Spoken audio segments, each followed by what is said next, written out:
오늘 말씀을 드리려고 하는 것은 완벽하게 깰 수 있는 것만 다 말씀을 드리려고 합니다. 근데 이제 뭡니까? 그 반일 종족주의라는 책에 저는 원래 그게 함부라도 부수 올려주는 것이 싫어가지고 안 사고 이리 빼고 저리 빼고 하다가 도저히 안 돼서 샀습니다. 사서 딱 읽어보니까 그 첫머리가 이제 뭐냐면은 거짓말하는 나라. 이 제목이 프롤로그가 그렇습니다. 거짓말하는 나라. 그래서 거짓말하는 나라가 뭐냐 했더니 뭐 안에 이제 뭐 사기, 그 다음에 무슨 위정, 무고, 뭐 이런 것들, 그 민사소송 건수, 뭐 보험 사기, 뭐 이런 것들의 건수가 하여튼 뭐 일본에 비해서 수백 배, 수천 배 많다, 뭐 이런 이야기죠. 통계를 들어서 그것이 그래서 이제 대한민국이 사기의 나라다, 이런 나라가 없다, 뭐 이런 이야기를 하는 거죠. 근데 그 통계를 사실은 우리가 인터넷 조금만 검색해 보면은 그게 얼마나 그 통계가 엉터리인가 하는 것을 다 알 수 있어요. 그래서 그걸 갖다가 뭐 제가 여기서 새삼스럽게 더 말씀을 드릴 필요는 없을 것 같고, 그 다음에 이제 거짓말하는 나라 다음에는 보면은 거짓말하는 정치, 그래서 또 뭐 정치에 대해서 거짓말하는 걸 쭉 쓰고 말이죠. 그 다음에 이제 거짓말하는 학문, 그 다음에 거짓말하는 재판. 그래서 이제 반일 종족주의 그런 식으로 프롤로그가 이제 쭉 되어가 있습니다. 소제목을 쭉 말씀을 드린 겁니다만 그렇게 돼 있거든요. 그래서 오늘 제가 말씀을 드리려고 하는 것은 그 중에서 거짓말하는 학문, 누가 거짓말하는가 그걸 갖다가 이제 오늘 좀 한번 제대로 밝혀보려고 합니다. 자, 여기서부터 한번 시작을 하겠습니다. 반일 종족주의, 오늘의 주제는 황당무계 아리랑입니다. 우리의 민요 아리랑이 아니라 대하소설 아리랑을 가리킵니다. 그 작가 조정래 씨는 오늘날 한국에서 가장 널리 알려진 대중적인 인기 소설가입니다. 그가 지은 대하소설 아리랑, 바로 이 책인데요. 이 아리랑 12권은 모두 350만 권이나 팔렸다고 합니다. 그의 소설이 상업적으로 크게 성공한 것은 20세기 후반 한국의 시대정신과 정신문화를 담아내는 데 성공하였기 때문에 그렇습니다. 그 시대정신과 정신문화가 무엇인지를 지적하기는 어렵지 않습니다. 한마디로 반일 종족주의입니다. 반일 종족주의의 표본을 대하소설 아리랑에서 발견할 수 있습니다. 조정래는 한국인의 반일 종족주의 감정을 문학적으로 훌륭하게 묘사했을 뿐 아니라 그것을 자극하고 촉진하는 데 크게 기여하였습니다. 저는 2007년에 지금부터 11년 전에 시대정신이라는 개간지에 기고한 논문에서 이 소설가 조정래를 광기서린 정오의 역사소설가라고 정의하고 비판합니다. 조금 전에 여기에 보신 이 밑에 있는 두 개의 논문이 있는데요.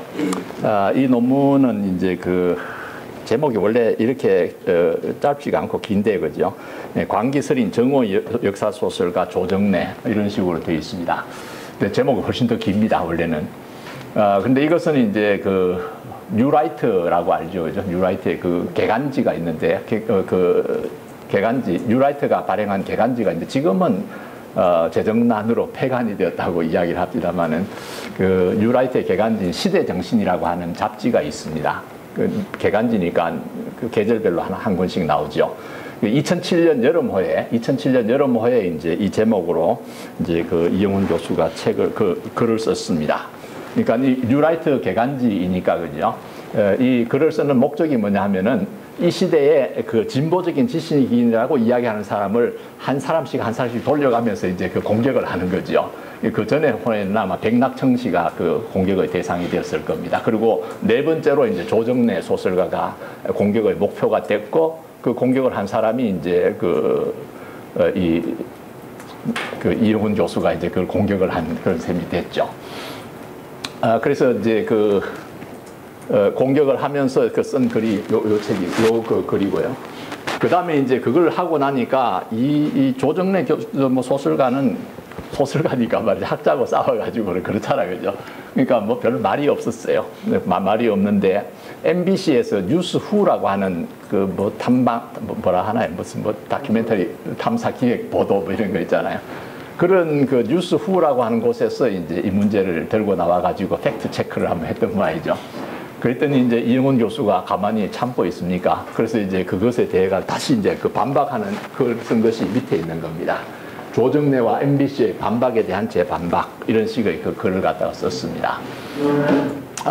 근데 이 두 개의 글이 그 이제 아까 그 처음에 말씀을 드렸던 이 반일 종족주의라고 하는 책의 프롤로그 다음에 이 제 1장이 나오는데 그 1장의 제목이 뭐냐 하면은 황당무계 아리랑입니다. 황당무계 아리랑.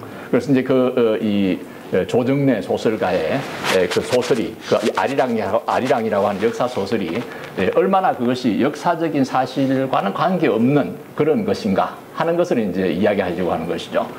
그러니까 뭐 소설은 소설이라고 이야기할 수도 있지만 이 양반이 그 조정래라는 소설가가 쓴 그 책은 굉장히 역사 소설인데 그것이 너무 많이 팔려가지고 거기서 뭐라고 이야기하면 그것이 마치 역사적인 사실인 것처럼 그렇게 알려지게 된다는 것이죠. 그런데 막상 뚜껑을 자세히 들여다보면은 이 조정래라는 작가가 진짜 엉터리라는 이야기입니다. 그래서 시바 료타로라고 하는 그 뭐 언덕 위의 구름이라든가 료마가 간다든가 뭐 이런 그 소설을 쓴 그 일본의 작가의 경우에 있어서는 소설을 갖다가 쓰기 위해 가지고 트럭 몇 대 분량의 그 자료를 갖다가 다 조사를 해가지고 그래서 이제 그걸 갖다 썼다는 이야기죠. 근데 이 그 조정래 작가는 그런 것도 하지 않고 가보지도 않고 말 몇 번 휙휙 지나다니면서 마음대로 머릿속에서 그려가지고 엉터리 역사 소설을 썼다. 이런 그 무책임한 짓이 있느냐 이런 이야기입니다. 근데 가만히 생각해 보면 그렇죠, 그죠? 이 시바 료타로라고 하는 사람, 그 사람 책은 아마 전부 다 그 쓴 것을 전부 다 판매한 것을 전부 다 훔치면은 1억 권이 넘을 겁니다. 엄청나게 많이 팔린 사람, 조정래 소설가하고는 상대가 되지 않습니다. 그래서 이제 그 시바 료타로라는 그 작가가 그 쓴 소설 가운데 제일 그 많이 그 팔린 것이 뭐냐 하면은 료마가 간다 한 그 소설이거든요. 료마가 간다. 그 료마라는 것이 누구냐 하면은 이제 그 메이지 유신이 일종 쿠데타인데 그죠? 그러니까 쿠데타인데 이 쿠데타는 결국은 막부를 때려엎고 전황의 중심을 하는 그런 국가를 갖다 세우는 그 쿠데타를 일으킨 것인데 그 쿠데타를 일으키는 제일 주역이 된 게 뭐냐 하면은 지금 이제 아베 그 출신 지역구인 야마구치현이 이제 옛날에는 뭐냐 하면 조슈번입니다. 조슈번. 그 조슈번하고 그리고 지금 가고시마라고 해서 그 큐슈의 제일 남쪽 부분에 있는 그 현이 있는데 가고시마 현이 있는데 그 옛날에 거기가 사츠마 번이었습니다. 그 조슈하고 사츠마 이 둘이서 이제 그 연합을 해가지고 쿠데타를 일으켰어요. 쿠데타를 일으켜가지고 이제 그 말하자면 메이지 정부를 만들고 천황을 중심으로 한 메이지 정부를 만드는 거죠. 근데 원래는 말이죠. 이 사츠마하고 조슈가 앙숙이에요. 그러니까 이 조슈를 갖다가 교토가 이제 당시는 그 정치 중심지였는데 교토로부터 사츠마가 이걸 전부 조슈를 갖다 쫓아내버려요. 그래가지고는 이제 둘이서 막 그 원수가 되어서 그래서 이제 그 조슈를 갖다가 두 번이나 막부가 그 치러 들어갑니다. 말하자면 막부가 하나의 번을 치러 두 번이나 가는 것이죠. 첫 번째는 이제 그 조슈가 재빨리 항복을 해가지고 좀 뭐 그 급진 세력을 갖다 좀 뭐 축출하는 정도로서 일단 이제 일단락이 됐는데 두 번째는 막부하고 싸웠어요. 조슈라고 하나의 번이 일본 전체를 갖다 관장하는 막부하고 싸운 거예요. 싸워서 이겼어요. 막부가 졌어요. 막부가 지니까 말하자면 조슈라고 하는 하나의 번하고 싸웠는데 이때 이제 그 사츠마가 원래는 앙숙이었는데 그 료마라는 사람이 가운데서 이 둘을 갖다가 연합을 시키는 역할을 해줍니다. 그러니까 사츠마가 두 번째 그 조슈 정벌일 때는 중립을 지켜가지고 참전을 안 했어요. 안 하니까 이제 제일 큰 웅번이라고 이야기하는데 그게 참여를 안 하니까 이제 조슈가 막부터가 싸울 수가 있었죠. 그런데 어쨌거나 이순신 장군이 무슨 뭐 13척의 배를 가지고 130척을 뭐 했다고 하지만은 그 못지않게 조슈도 말이죠. 압도적인 수적인 열세를 갖다가 이제 극복을 하고 그걸 이겨버린 거예요. 이겨버리니까 막부의 권위가 땅에 떨어지고 땅 떨어지니까 그러니까 이제 막부가 점점 이제 후퇴되면서 천황제 중심으로 넘어갈 수 있게 된 건데 그런 거거든. 그 다음에 이제 그 뒤에 나오는 뭐 언덕 위의 구름 같은 소설은 노일 전쟁에 대해서 쓴 건데 뭐 그 청일 전쟁에 대해서 쓴 것도 있고 그죠. 그러니까 청일 전쟁, 노일 전쟁, 메이지 유신을 만들어가는 이 모든 것들이 뭐냐면은 일본을 근대 국가로 만들어가는 진짜 가슴 벅찬 그 과정입니다. 그게 일본 사람 입장에서 보면은 그죠. 가슴 벅찬 과정이거든요. 그러니까 그 가슴 벅찬 과정을 쓰니까 그걸 읽어보면 일본 사람들이 전부 다 뭐 와 하게 되는 그런 것들인데 그게 그러니까 그 반대 측면에서 보면은 그 과정은 조선에 대한 침략이 계속 강화되어 가는 그거하고 똑같은 맥락이에요. 그러니까 그 반대 측면에서 보면 일본이 가슴 벅차게 발전해가는 근대화의 과정이라는 것은 조선이 계속해가지고 그 압박을 받는 그런 그 과정하고도 일맥상통한다는 것이죠. 그러자 조정래 소설가 입장에서 노일전쟁 이후에 일본이 말이죠. 이제 사세보 그 항에서부터 시작해서 세 개의 그 대대를 갖다가 이제 조선 인천으로 파견을 하거든요. 노일 전쟁을 준비하기 위해서 일단은 이제 그 조선을 제압해야 되겠다고. 그래서 이제 2월 8일 날 이제 그 군함이 쫙 출발을 해가지고 그래서 이제 그 인천 앞바다에 4시 20분에 도착을 합니다. 그러고는 인천 앞바다에서 기다려요. 6시까지. 그 6시가 뭔 시간인가 딱 봤더니 일몰 시간입니다. 그 일몰 시간이 되어가지고 야밤에 이제 딱 전부 상륙을 다 해요. 해가지고 이제 한 개 대대는 4개 대대가 왔는데 참 한 개 대대는 인천에서 러시아 영사관하고 그리고 이제 자기들 그 이제 본거지를 그 상륙한 지점을 수비하는 것으로 남겨두고 나머지 3개 대대가 이제 그 다음날 아침에 그 경인선 열차를 타고 서울 한양으로 들어가거든요. 그래서 그 영사관에 주둔하고 있던 1개 대대가 있습니다. 그 대대하고 합해가 4개의 대대를 가지고 조선 주차군을 갖다 편성을 하거든. 조선 주차군을 편성을 하고 그러고는 이제 그 왕성을 포위를 하고 대신들을 갖다가 잘 넘어갈 놈은 돈 줘가지고 넘기고 그 다음에 말 안 듣는 놈 붙잡아다 조져가지고 뭐 하여튼 하고 그래가지고 맨날 이제 그 고종한테 상소를 하도록 하죠. 한일 의정서 빨리 체결해야 된다고. 그래서 이제 뭐 고종은 보니까 양사방에 자기를 지켜줄 군사는 없고 말이죠. 양사방에 자기를 갖다 위해할 사람만 있으니까 뭐 하여튼 뭐 어쩔 수 없이 한일 의정서 도장을 찍죠. 그게 그 한일 의정서에서부터 시작해서 보호국화의 길이 시작이 된 것이죠. 그러니까 야곱야곱 그렇게 그 당해가면서 사실은 그 이제 고종은 국권을 갖다 빼앗겨 간 것이죠. 그런데 이런 그 과정을 거치는 그런 그 과정을 거치는 조선의 역사에 대해서 역사 소설을 쓰는 사람하고 그 다음에 근대화의 그 벅찬 벅찬 그런 그 길을 걸어가는 일본의 그 역사 소설을 쓰는 것하고는 다를 수밖에 없어요. 그러니까 당연히 조선의 소설가의 경우에는 이영훈 교수가 쓴 것처럼 정오 서립 역사가가 될 수밖에 없는 거예요. 그 한국 사람들의 그 역사의 운명이 그 속에 담겨 있는 거라고 볼 수가 있다는 것이죠.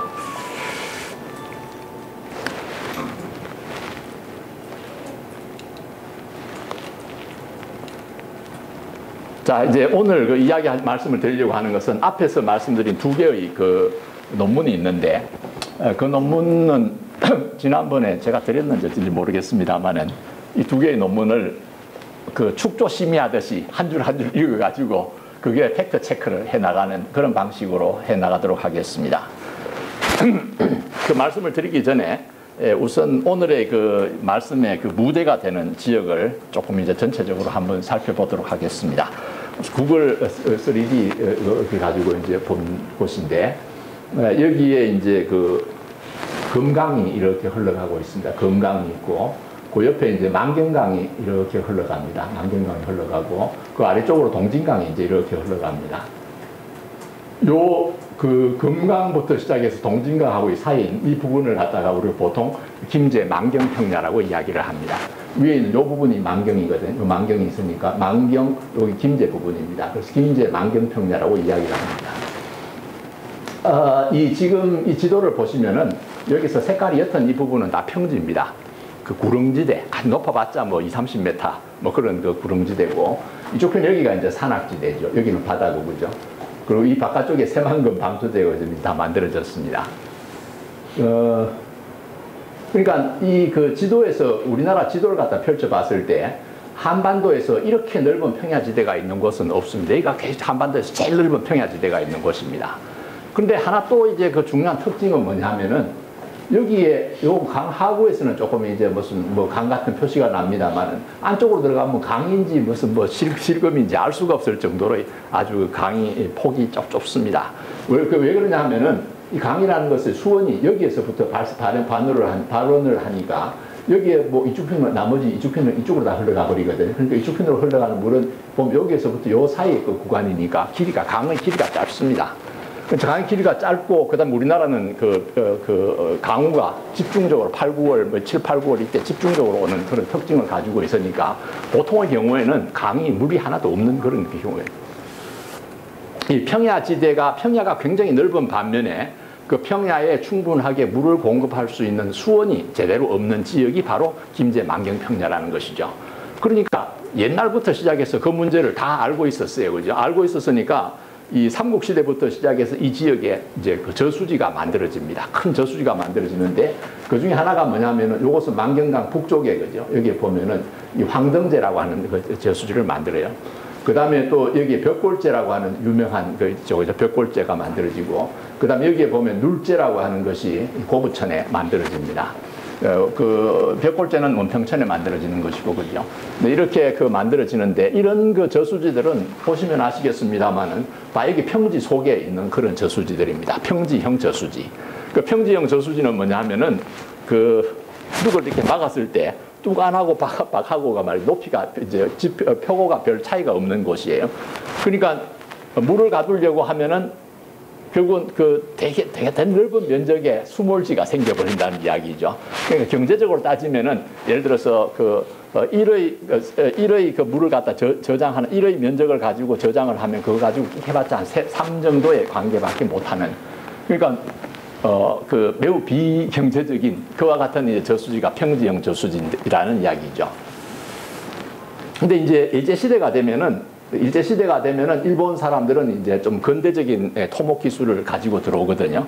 이 근대적인 토목 기술을 가지고 들어오니까 이제 이 깊은 골짜기 같은데 이제 콘크리트 댐을 갖다 막을 수가 있는 기술을 가지고 있단 말이죠. 옛날에는 콘크리트 이런 걸 몰랐으니까 그런 큰 댐을 만들 수가 없어요. 그 기술이 부족해가지고. 근데 일제시대가 되면은 철근 콘크리트를 갖다 사용을 해서 계곡에다 아주 큰 댐을 만들 수가 있는 기술을 가지게 되니까 그래서 골짜기에 이제 댐들이 만들어지기 시작합니다. 그래서 여기 제일 먼저 만들어진 것은 대하댐이 제일 먼저 만들어지고, 그 다음에는 우남댐이라는 것이 만들어지고, 그 다음 마지막으로 경천댐이라는 것이 이제 만들어집니다.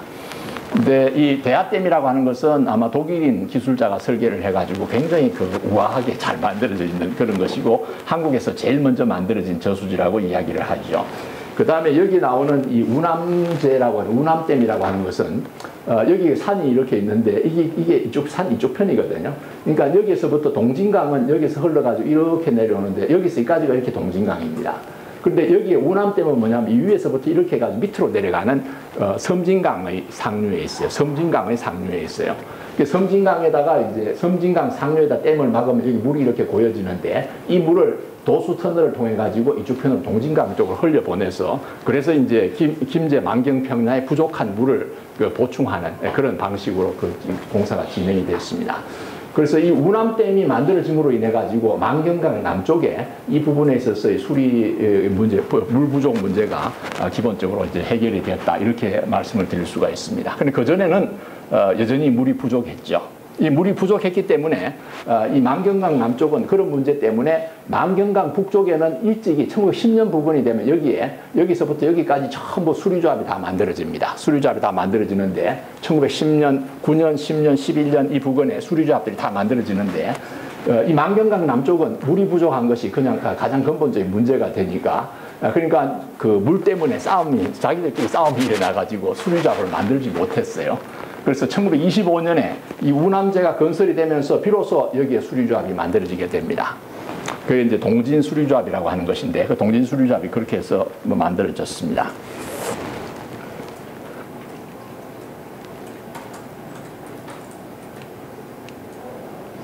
그다음 이것은 이제 이 하천의 하천도를 갖다 보여주는 수계를 보여드리는 건데, 이 금강수계는 금강은 이렇게 가서 이 뒤로 가서 빙빙 돌아가지고 엄청나게 금강은 깁니다. 큰 강이죠. 근데 만경강은 요게 전부 다예요. 그 다음에 동진강도 요게 전부 다예요. 그러니까 동진강 수계나 만경강 수계는 그렇게 크지가 않습니다. 물이 그렇게 많지가 않다는 말씀이죠. 그 다음에 이제 참고 삼아 또 하나 더 말씀을 드릴 것은 20세기가 되면은 이 김제 만경평야의 경관이 아주 크게 변화하게 됩니다. 제일 먼저 변화하게 되는 것은 이 부분에서 이게 군산여기에 있는데, 군산 바깥쪽으로 여기에 큰 간척 사업을 해가지고 이 부분이 약간 뭐라고 하는 것은 브라운색이, 옅은 브라운색이 있는데, 이 부분이 간척 사업에 의해서 새롭게 이제 농토가 되어버립니다. 후지 간따로라고 아주 유명한 간척 사업을 하는 그런 사업자가 있었는데, 그 사람이 이제 간척을 한 것이죠. 이 후지 간따로라는 사람은 우리가 보통 이 경작이나 교육학 뭐 이런 데서 쓰는 것이 어시메트릭이라는 말을 쓰는데, 비대칭성 거죠. 정보의 비대칭성 뭐 이런 걸 이야기하는데, 일본 사람들은 아무래도 권력하고 가까울 수가 있고, 그러니까 고급 정보를 더 많이 얻어낼 수 있고 아마 그런 것 같아요.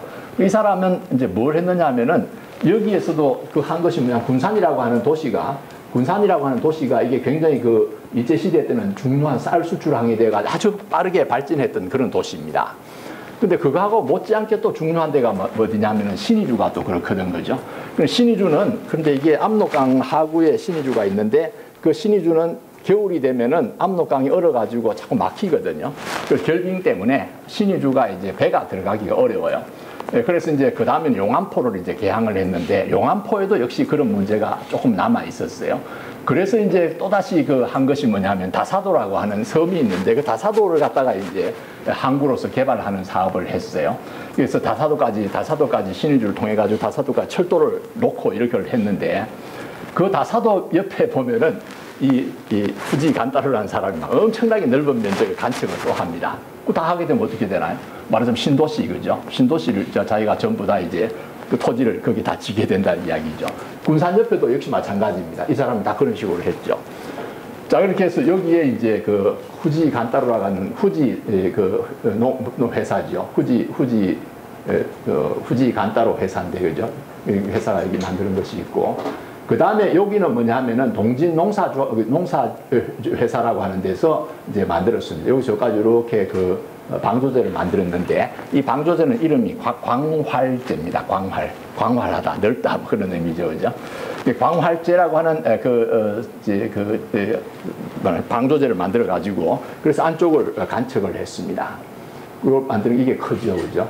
그 다음에는 여기에 나오는 이것도 이제 큽니다만, 이것은 해방 후에 1960년대에 개화도 간척지라고 해서 개화도 FAO 자금을 원조 자금을 받아가지고 그래서 만드는 개화도 간척지입니다.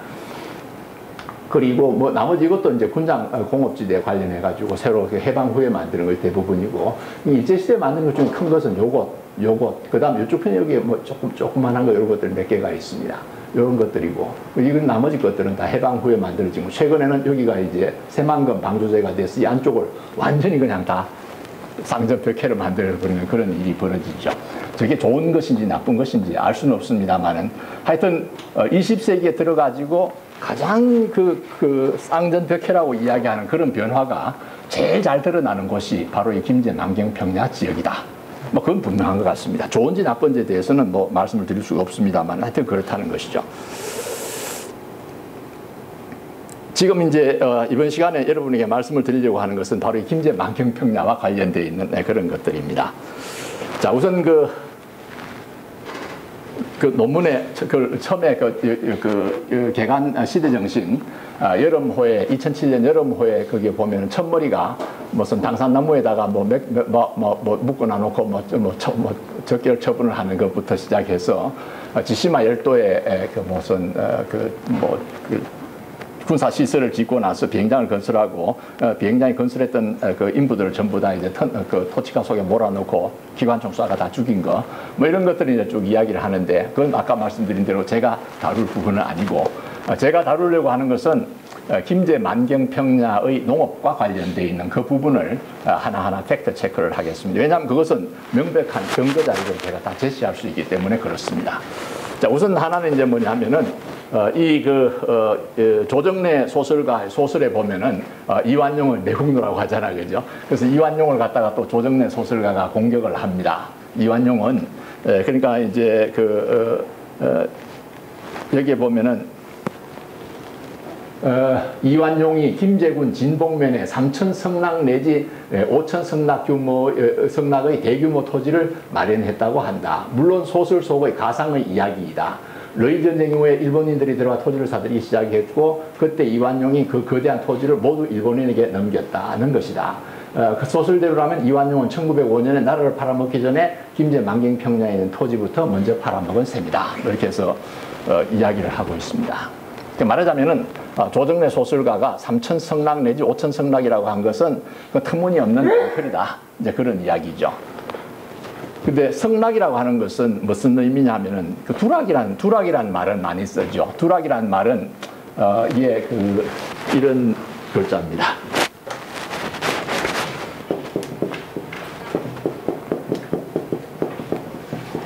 두락인데 두락이 말이라는 소리니까 그죠? 말지기. 그래서 말이 리을자가 탈락해서 마지기가 이 두락이라는 소리거든요. 논 한 마지기, 논 한 두락 이렇게 같이 씁니다. 그 다음에 우리 부피를 따질 때 한 말의 10배가 뭐냐면 한 섬이거든, 그죠? 한 섬을 석이라고 이야기합니다. 섬. 그 다음에 락이라고 하는 말을 다시 써가지고 석락이라고 이야기하면 섬지기라고 그렇게 이야기합니다. 섬지기. 그러니까 한 섬지기는 한 마지기의 10배가 된다는 이야기입니다. 한 섬지기는 열마지기가 한 섬지기가 된다는 이야기죠. 근데 이 두락이라고 하는 것의 말의 뜻은 뭐냐 하면은 씨앗 나락을 한 말을 뿌릴 수 있는 면적, 그것이 한 두락입니다. 그러니까 이제 토지가 비옥하면은 촘촘하게 뿌려도 다 이제 클 수가 있죠. 근데 토지가 척박하면은 토지를 척박하면은 덤성덤성 뿌려야지 그것들이 제대로 다 클 수가 있다는 이야기입니다. 그러니까 똑같은 종자 씨앗을 한 마리를 뿌리더라도 토지가 척박한 곳에서는 한 마지기가 500평이 될 수도 있다는 이야기죠. 근데 토지가 비옥하면은 한 마지기가 150평이 될 수도 있습니다. 그러니까 이것은 뭐냐면은 생산성과 관련되어 가지고 측정하는 단위이기 때문에 그것이 정확하게 몇 평이다 이렇게 나올 수 있는 것은 아니라는 이야기죠. 무슨 결이라든가 이런 것들도 전부 그렇게 생산성과 관련되어 가지고 나오는 토지의 면적 단위라고 볼 수 있습니다. 그런데 이조와 전주라고 하는 일본 사람이 쓴 책이 있는데 1909년인가 이때쯤 나온 책인데요. 거기에 보면은 당시 그 지역에 있어서 한마지기가 얼마가 되는가를 적어 놓은 게 있어요. 거기 보면은 이 전주 부근, 그러니까 이제 김제 만경평야의 경우에 있어서는 농의 경우에서는 150평을 한마지기로 잡았습니다. 150평. 맞는지 틀리는지 모르겠습니다. 하여튼 거기는 그렇게 써놓았습니다.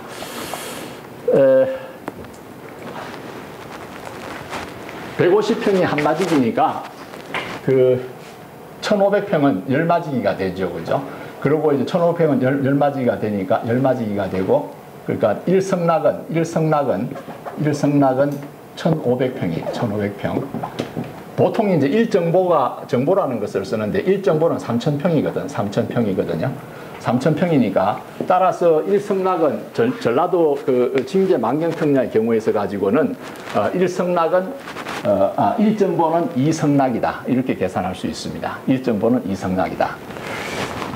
근데 이제 과연 그러면은 이완용이 3000성낙에서 5000성낙의 토지를 가지고 있었느냐 아니냐, 그걸 팩트 체크를 이제 해봐야 되겠는데요. 근데 그것에 대해서 팩트를 체크를 한 사람이 있더라고요. 그게 뭐냐면은 이 친일 반민족 행위자 재산조사위원회에서 펴낸 책이 있는데 청산되지 않은 역사 친일 재산이라고 하는 책이 있습니다. 거기에 168쪽을 딱 보면은 그러면은 이완용이 가지고 있는 재산을, 이게 이제 여러 가지 여기 보면은 토지 대장하고 임야 대장, 토지 등기부 이런 걸 갖다가 하나하나 다 뒤져가지고 이완용이 얼마나 땅을 가지고 있는가 다 집계를 했어요. 이 친일 반민족 행위자 재산조사위원회에서 이런 걸 전부 다 뒤져가지고 그죠. 그래서 하나하나 다 조사를 했다는 것이죠. 이거 맞죠? 팩트죠, 그죠? 그랬더니 얼마가 되느냐 하면은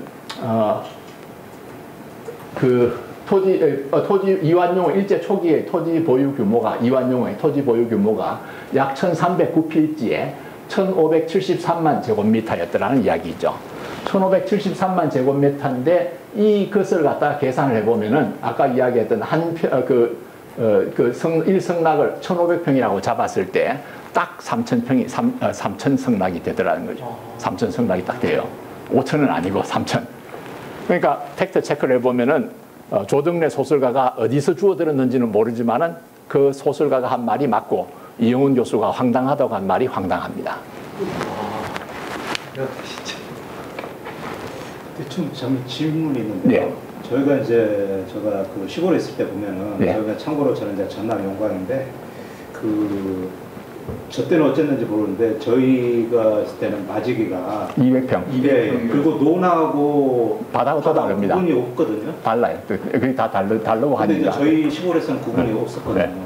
그러니까 그게 아까 말씀드린 대로 지역에 따라 다 다르고 네. 그다음 또 시대에 따라도 다 달라요. 그래서 이제 저쪽은 그래서 아까 지금 말씀을 드린 것이 맞는지 틀리는지 모르겠고 이조와 조선이라는 책에서 그 당시에 관찰을 했겠죠, 그죠? 그러고 나서 썼는데 그 김제 만경평야 부근에 있어 가지고는 한마지기가 논의 경우에 있어서는 한마지기가 150평을 잡더라는 이야기죠. 그러니까 그게 만약 그게 200평이라고 계산하더라도 3,000성락에서 그렇게 크게 많이 차지는 하지 않죠. 한 20, 30% 차이 날 정도니까. 그러니까 어느 정도 팩트 체크가 됐다고 볼 수는 있겠죠. 150평도 있었습니다. 저 어렸을 때. 아, 그래요? 보통 우리가 평균적으로 이야기하는 것이 200평이라는 것은 평균적인 개념입니다. 그러니까 그게 아까 말씀드린 대로 토지의 비옥도 하고 관련이 있는 거거든요. 신하락을 얼마만큼 뿌릴 수 있는 거냐와 관련되어 있는 거기 때문에 그게 보면은 전라도 제가 이제 친구들하고 경험적으로 이야기하면은 전라도권은 한 200평이고 충청도권은 한 250평. 그리고 경상도 쪽은 한 300평 이렇게 한다고요? 아직이가 그렇게. 네. 그런데 제가 잠깐 생각 말씀 듣고 생각하는 게 조동래 씨가 소설가이기 때문에 비과학적이나 이런 얘기 전보다는 그 소설가라는 건 그냥 이 속설을 쭉 전해 내려오는 얘기들을 그렇죠. 예. 지금 여기 어떤 선생님들 말씀하시는 것처럼 각자 들은 얘기거든요. 그렇죠. 그런 것들의 총화로서 가장 평균적인 그래도 좀 믿을 만한 어른들이 쭉 내려오는 얘기를 모은 것이 아마 소설가의 능력 아니겠느냐. 아니 그보다도 아마 그 작가가 이제 작가 소설을 쓰기 위해서 취재를 갔겠죠. 갔더니 동네 사람들이 이제 그런 이야기를 하는 것을 이제 하나 들었을 겁니다. 그렇지 않고는 그 소설이 그렇게 쓰지를 않겠죠, 그죠? 근데 이제 그 취재를 해가지고 하는 그 말이라고 하는 것이 그게 얼마만큼 신뢰성이 있느냐는 그런 이야기가 될 수 있는 거죠. 근데 사실 조정래 씨 말고도 말이죠. 여기에 보면은 당시에 매일신보에서 그죠? 여기 매일신보에서 보면은 이완용이 지경리라고 하는 만경강 북쪽입니다. 거기에 잡종지 10만여 평을 소유하고 있다고 그렇게 이야기를 하고 있고 그런 이야기들이 다 그 신문에 나고 있었습니다. 그다음 또 하나 이제 제가 발견한 자료가 하나 있는데요. 여기 보면은 이 만경강 북쪽의 제일 왼쪽 편에 보면 군산 아래쪽입니다만은 거기에 옥구 서부 수리조합이라는 수리조합이 하나 있었습니다. 이 옥구 서부 수리조합이 수리조합과 한국의 조선에 있던 수리조합 가운데 제일 먼저 설립이 된 수리조합이 옥구 서부 수리조합입니다. 근데 이 옥구 서부 수리조합은 다른 만경강 북쪽에 있는 수리조합이 다 일본인 수리조합인데 반해가지고 요 수리조합만은 한국인 수리조합이에요. 조선인들이 저희 대부분의 땅을 가지고 있는 수리조합이었습니다. 근데 이제 이 옥구 서부 수리조합이 수리조합 구역을 확장하기 위해 가지고 조선 총독부에 이제 구역 확장 인가 신청을 냈거든요. 그 인가 신청을 냈는데 그 서류가 이제 지금 여기에서 보시는 그 서류입니다. 이것은 이제 그 국가기록원에 있는 서류인데 여기에 보면은 이완용의 토지가 여기에 나와 있습니다. 이 이완용이라고 되어 있는데 거기에 이제 그 대리인이 다카키라고 하는 사람이 대리인입니다. 그래서 이완용이 이 다카키라는 사람한테 위임을 했는 위임장을 갖다 이렇게 주고 있죠, 그죠? 그래서 이 이완용이 여기 나오는 그 면적이 있는데 이 면적을 전부 계산해 보면은 구역을 확장하는 그 전체 면적의 한 절반 정도가 이완용의 땅이에요. 그 안에 얼마가 있는지 바깥에 있는지는 모르겠고 하여튼 이제 그 확장되는 구역의 50%가 이완용의 땅이더라. 그러니까 이완용의 땅이 옥구 서부 수리주와 부근에 있어서 굉장히 많이 있었을 거라는 것을 이제 예상을 할 수가 있죠. 뭐 그런 여러 가지 증거들이 있으니까 그런 것들 다 고려를 해 봤을 때 아무래도 이완용이 굉장히 넓은 땅을 가지고 있다는 것은 사실에 가깝다 이렇게 말씀을 드릴 수 있을 것 같습니다. 자, 그 다음에 뭐 잘 아시겠습니다만은 그 식민지 근대화로는 일본이 한 것은 가급적이면은 높여주고 조선이 한 것은 가급적이면은 까고 뭐 이런 그 성격을 강하게 가지고 있습니다. 그러면 이게 19세기 그 조선의 농업에 대한 그 견해도 똑같은 동일선상에서 이해를 할 수가 있는데 그 이영훈 교수가 생각하는 그 조선의 농업 발달 단계는 19세기 경우에 있어서 19세기 말까지 조선의 농업 발달 단계는 이 양반이 생각하는 아주 독특합니다. 개간농업이라고 하는 이 단계에 놓여 있다는 것이죠. 개간이라고 하는 것은 골짜기 사이에 농사를 짓는다는 겁니다. 평지에 농사를 짓는 게 아니고 골짜기에서 이제 농사를 짓는데 그 이유는 뭐냐 하면은 평지에서 물을 관리할 만한 능력을 당시 그 농업사회가 가지고 있지 못했다는 것이죠. 그래서 그런 것을 하려면 여기 말은 그렇게 써놨습니다. 물은 높은 곳에서 낮은 곳으로 흐르기 때문에 농농사는 원래 개간농업이라고 해 산간지대에서부터 시작을 했고 19세기 말까지 조선의 농업은 크게 말해서 개간농업 단계를 벗어나지 않았다. 평탄한 평야지대가 비옥한 논농사지대로 바뀌기 위해서는 풍부한 수원을 안정적으로 확보한 위에 물을 보내고 빼는 공학에 기초한 수리시설이 정교하게 설치되지 않으면 안 된다. 막힌 데는 뚫고 고인 데는 퍼올릴 필요가 있다. 19세기 김제 만경 평야는 이러한 수리시설이 없었다. 그러니까 그때 농업은 개간농업이고 평야지대에는 농업을 할 수가 없었다. 뭐 이런 이야기가 되는 것이죠. 그러니까 이것은 뭐냐 하면은 조정래 소설가가 쓴 아리랑이라고 하는 소설의 주무대가 되는 곳이 뭐냐 하면은 벽골제 아래쪽에 있는 마을이거든요. 내리, 외리 이런 마을인데 그 앞에 마을이 이영훈 교수는 계속해서 주장하는 것이 바닷물이 들락거리는 몹쓸 땅이라는 이야기입니다. 그러니까 그 나중에 다시 언급을 하겠습니다만은 벽골제가 방조제라는 그런 이제 주장까지 하게 되는 것이죠. 전부 연결이 되어 가지고 있습니다. 벽골제가 방조제. 그러니까 그 밑에까지 바닷물이 들락거리는 것이고 아무 쓸모가 없는 땅이었는데 그것을 일본 사람들이 노일전쟁 이후에 그 땅에 진출해온 일본 사람들이 바다 바깥에다가 방조제를 만들어 가지고 그래서 그 안쪽을 간척을 해서 그래서 이제 오늘날과 같은 비옥한 땅을 만들었다. 이런 아이디어입니다. 그러니까 원래는 벽골제가 방조제라는 이야기, 방조제고 그 벽골제 아래쪽은 다 이제 쓸모없는 땅이고 조정래 소설가는 뭐라고 생각하느냐 하면은 벽골제는 삼국시대부터 그것은 저수지라고 했다. 저수지라고 했으니까 저수지였다면은 그 밑에 그 저수지 물을 받아가 관계를 하는 땅이 있었을 거란 이야기죠. 그러니까 삼국시대부터 그것은 농토였다. 그 농토였는데 일본 사람들이 들어와가지고 야금야금 그 땅을 갖다 빼앗아가는 이제 그것을 분개를 해가지고 쓴 것이 아리랑이라는 이야기죠, 그죠? 이 소설은 그런 것인데, 근데 이영훈 교수는 그걸 갖다 완전히 정면으로 부정을 해가지고 그 원래부터 농토라고 하는 것은 농토가 아니고 일본 사람들이 들어오기 전에는 거기는 바닷물이 들락날락하는 쓸모없는 황무지였다는 이야기. 그런 식으로 이제 서로 다른 시각을 가지고 접근하는 겁니다. 그래서 말하자면 그런 땅이 그 해변가에 있는 평야지대 이런 것이 뭐냐 하면 여기 보면 있습니다. 곳곳에 버려진 땅이 절비하게 널린 가운데 갈대가 무성하게 숲을 이루었고 밤이면 도처에 출몰하는 늑대의 울음소리로 더욱 황량한 들판이었다. 소설가의 묵직한 질감의 묵직한 질감의 초록색과는 거리가 멀어도 한참 먼 이야기다. 이게 이제 이영훈 선생이 생각하는, 이영훈 교수가 생각하는 그 김제 만경평야의 모습입니다. 경제 소설. 예? 경제 소설. 조정래 선생의 아리랑이라는 소설. 예. 이모라는 사람이 경제 소설가입니다. 경제 소설가라고 생각이 들어서 얘기합니다. 뭐 소설가하고 얘기하는데도 소설가만 못하는 걸 갖고 있는 것 같아요. 그런데 이게 말이죠. 이 써놨는 이런 걸 보면은 굉장히 정교하게 잘 써놨어요. 그러니까 이걸 갖다가 보통 사람이 딱 읽으면은 진짜 같이 다 느껴져요, 이게. 그러니까 제가 옛날에 그 학교에서 교편 강의할 때 학생들에게 이걸 읽어보면은 아무 생각 없이 한번 읽어봐라. 읽어보면은 그러면은 조정래 진짜 엉터리 역사 소설가가 딱 될 거다. 진짜 읽어보세요. 읽어보면은 그렇게 돼요.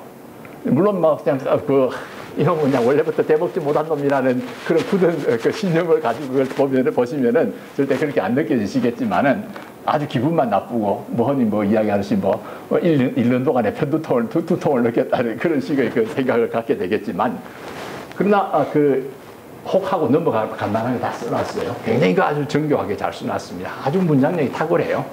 근데 지금 제가 팩트 체크를 하잖아요. 하나하나 체크를 하면은 다 엉터리예요. 처음부터 끝까지 한 줄도 남김없이 다 엉터리라니까요.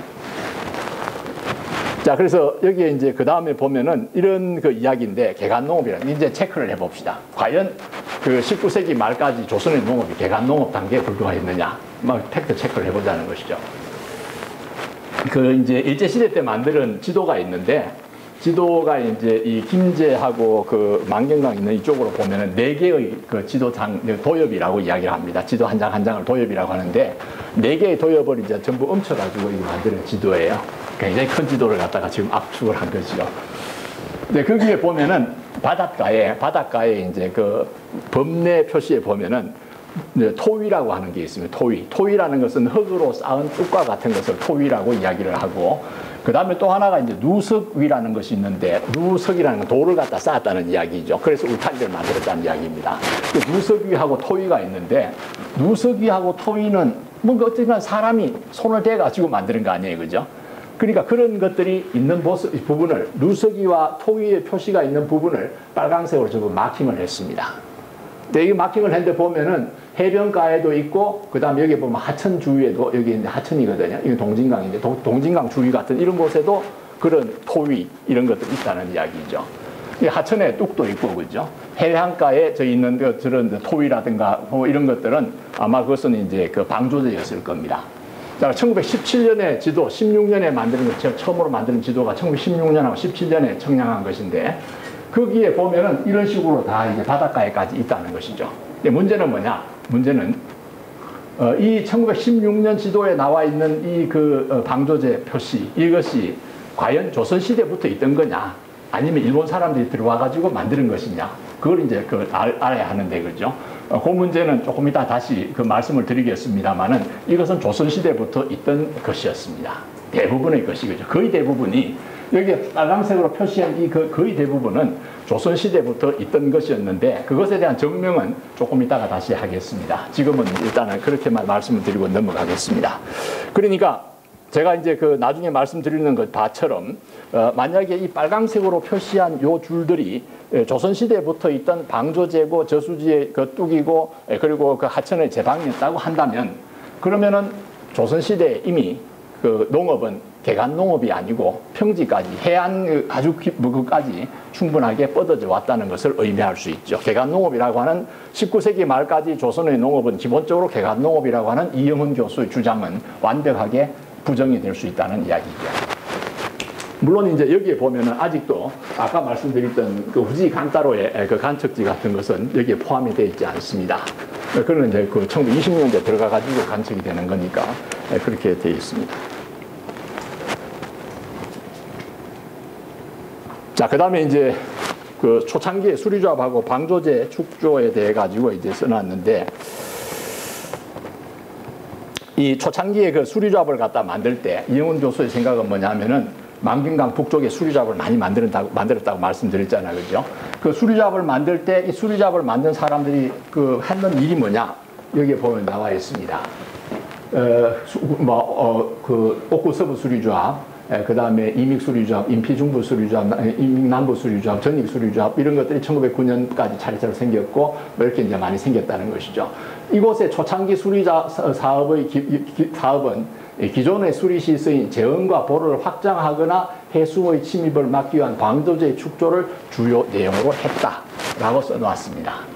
근데 초창기의 수리조합은 방조제 축조를 전혀 하지 않았습니다. 그것은 뭐 그 자료를 가지고 다 증명이 되는데 여기에서 이제 이목수리조합이라고 하는 것이 하나 있는데요. 이목수리조합 여기에서 1909년 이후의 것이니까 1910년에 만들어졌던가 아마 그럴 겁니다. 여기 언급은 되고 있지 않은데 그 이목수리조합이라는 곳에서 거기에서 이제 방조제를 만든 기록은 있습니다. 그 공사 그 개요가 수리조합 보면은 어떤 공사를 하는지 공사 내역이 쫙 적혀 나오거든요. 수리조합 문서를 보면은 그 문서를 보면 그게 나오는데 이목수리조합의 경우에 있어 가지고는 그것을 갖다가 이제 공사를 하는데 여기에서 군산이 있는데 그죠? 군산에서부터 이쪽으로 이렇게 가면 경포라고 하는 곳이 있는데 이 부분에 공사를 합니다. 아주 짧은 공사를. 그것이 유일하게 그 수리조합 초창기에 그 이루어졌던 방조제 공사고 나머지는 방조제 공사가 단 하나도 존재하지 않습니다. 물론 그 뒤에는 합니다. 그 뒤에 1920년대 넘어가게 되면은 굉장히 많은 방조제 공사를 하게 되는데 1910년대에는 그 방조제 공사라는 것은 없었습니다. 그러니까 그런 것을 이제 우리가 생각해 보면은 지금 여기에서 이 그 방조제 축조를 주요 내용으로 했다는 이 이야기는 엉터리거든요. 요것은 뭐냐면은 이 설명의 순서를 좀 바꿔가지고 하는 것이 낫겠습니다.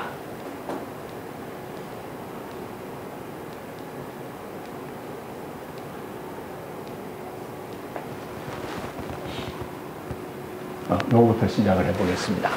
조금 순서를 바꿨는데요. 이제 우리가 아까 말씀드린 것처럼 그 바닷가에 있는 그 방조제가 조선 시대부터 내려오던 방조제인지 아니면은 그것이 일본 사람들이 새로 만드는 방조제인지 그걸 갖다가 이제 증명을 하는 것입니다. 이영훈 교수는 그게 일본 사람들이 만드는 방조제라고 이야기를 합니다. 노일 전쟁 이후에 이 땅에 진출해온 김제 만경평야에 진출해온 그런 그 일본 사람들에 의해서 만들어진 방조제다 이렇게 그 주장을 했는데 근거가 있어야 할 거 아닙니까, 그죠? 근거가 있어야. 그러니까 그 근거를 가지고 이제 설명하기 위해서는 지도를 사용을 해서 근거를 제시를 했습니다.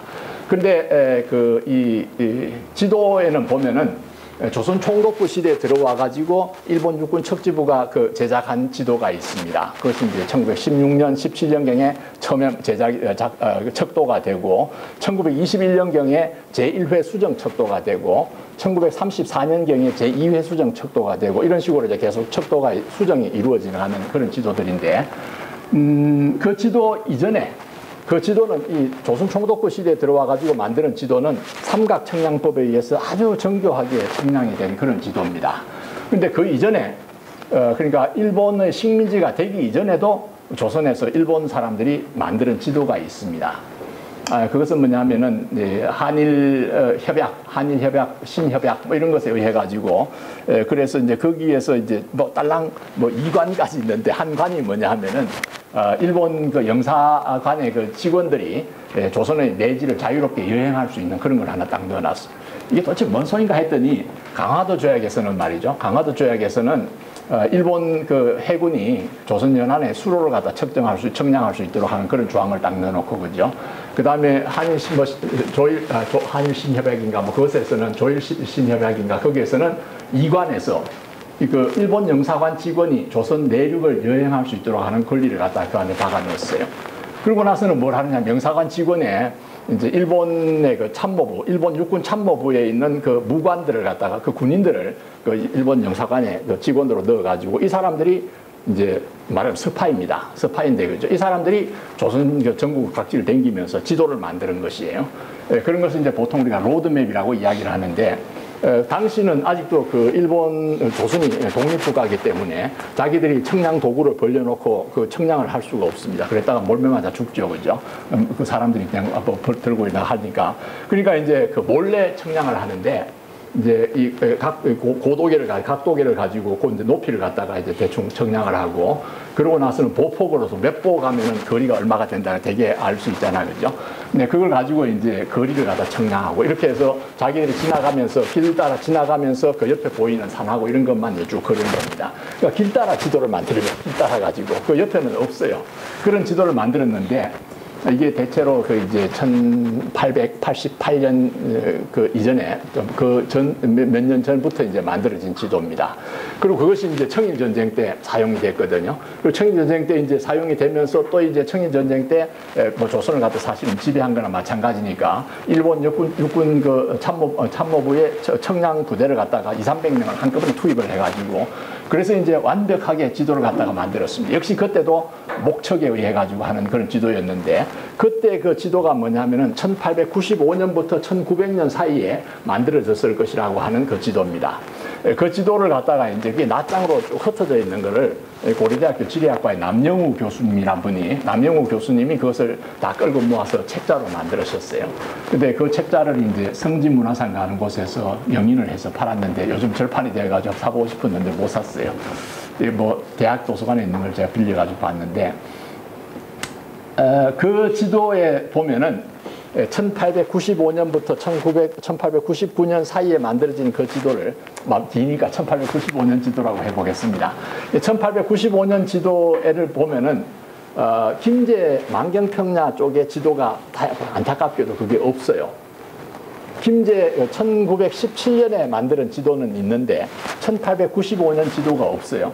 그래서 그것을 또 인근 지역이 바로 이제 그 만경강 하구인데 그 만경강 하구가 그 인근 지역이니까 거기에는 보니까 1895년 지도도 있고 그다음에 그 1916년에 만든 17년에 만든 지도도 있고 다 있다는 것이죠. 그래서 이제 그 두 개를 가져와서 비교를 해봤습니다.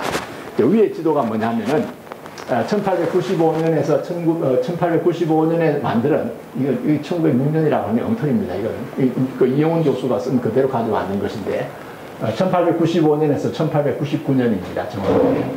이 1895년의 그 만경강 입구에 대해서 이거 그린 지도입니다. 이것은 아까도 말씀드린 대로 일본 육군 척지부가 목척법에 의해서 눈으로 이제 청량하는 겁니다. 그 목척법에 의해서 제작한 지도니까 엉성합니다. 엉성하지만 그래도 대체적으로 지도 전문가가 그린 것이 되어가지고 어느 정도 근대적인 지도의 모습을 그대로 다 가지고 있습니다.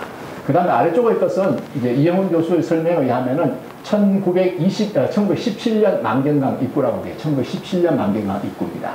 요것이 지도가 있는데 이 지도를 보면은 요 두 개를 비교해 봤을 때 여기에 보면은 이 바깥쪽으로 이렇게 굵게 선이 하나 그려져 있죠. 요게 방조제 표시인데요. 이 방조제가 굵고 그리고 길다는 장대형, 길고 큰 그런 방조제가 해안을 따라가지고 쫙 나오더라는 이야기입니다. 이 해안을 따라가지고 여기 만경강입니다. 이게 만경강인데 만경강 안쪽으로 이렇게 들어가죠. 안으로 들어가는데 만경강 하구입니다. 여기가 만경강 하구에 여기에 보면은 길고 굵은 그런 이제 방조제가 있더라는 거죠. 그래서 이영훈 교수는 이걸 갖다 장대형 방조제라고 불렀습니다. 근데 이 장대형 방조제가 이 장대형 방조제가 1895년 지도에 보면은 없어요. 여기는 없거든요. 여기는 없는데 여기는 이 지도에는 있다는 이야기죠. 그러니까 이영훈 교수는 뭐라고 생각했느냐 하면은 1895년 지도에 없던 장대형 방조제가 1917년 지도에서 나타났기 때문에 이 장대형 방조제는 1895년과 1917년 사이에 만들어진 것이다. 이렇게 이야기한 것이죠. 그럴듯하지 않나요? 그렇더라고요. 그죠? 네. 그래서 이제 그러면은 여기에 있는 여기에 수리조합이 있는데 이 수리조합이 이목 수리조합입니다. 이목 수리조합인데 이목 수리조합은 일본인 수리조합이에요. 그러니까 일본인 수리조합인 이목 수리조합이 요 이목 수리조합이 여기에다가 이제 방조제를 만들었다. 여기 이목 수리조합 구역인데 이목 수리조합이 그걸 만들었다는 것이죠. 그러니까 이목 수리조합은 1910 1911년인가 그때 10년인가 그때 만들어졌으니까 그러니까 이제 이 장대형 방두제는 1910년하고 17년 사이에 만들어진 것으로 좀 추정할 수 있겠죠. 그죠? 그렇게 이제 주장을 한 겁니다. 이목수류잡이 만들었을 거다. 이제 그렇게 이제 하는 것이죠. 근데 이제 팩트 체크에 들어가 보겠습니다.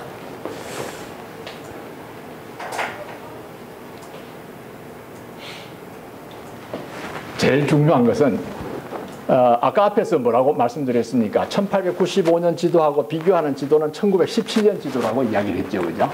그런데 1917년은 이 세상에 존재하지 않습니다. 1917년 지도는 이 세상에 존재하지 않습니다. 거기서부터 이제 문제가 시작이 됩니다. 자, 그럼 지금 이제 거기에 보면은 요 1917년 지도라고 이야기하는 요것은 뭐냐 하면은 요것은 조선 총독부 시대에 들어와 가지고 만드는 거거든요. 그 조선 총독부 시대에 요 지역은 뭐냐 하면은 이리도엽이라고 하는 곳입니다. 이리도엽. 이리라고 하는 그 도엽 속에 저 부분이 들어 있거든요. 근데 이리도엽을 보면은 이리도엽의 지도를 갖다 보게 되면 뭐라고 써놨느냐 하면 그 척도한 연도가 나오거든요. 그러니까 1921년에 척도한 걸 딱 보면 위에다 뭐라고 써놨냐면은 1916년 척도, 1921년 제1회 수정 척도 이렇게 써놨어요. 1916년에 처음으로 척도를 했고 1921년에 제1회 수정 척도를 했어요. 1917년에는 이리도엽이 그런 지도가 조선 총독부가 만든 게 없어요. 1917년은 없는 겁니다. 근데 이 양반은 1917년을 굉장히 좋아해요. 1917년을. 왜 좋아하는지 뭐 음성으로 밝혀지겠습니다만. 러시아 총리. 그런 건 아니고요. 자, 그래서 이제 그걸 이제 다시 봤습니다. 봤더니,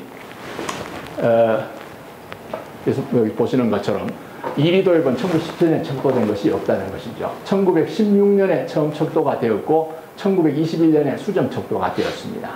근데 이영훈 교수가 1917년 지도라고 이야기한 것이 실제로는 1921년 지정도였다는 것이죠. 여기 보면은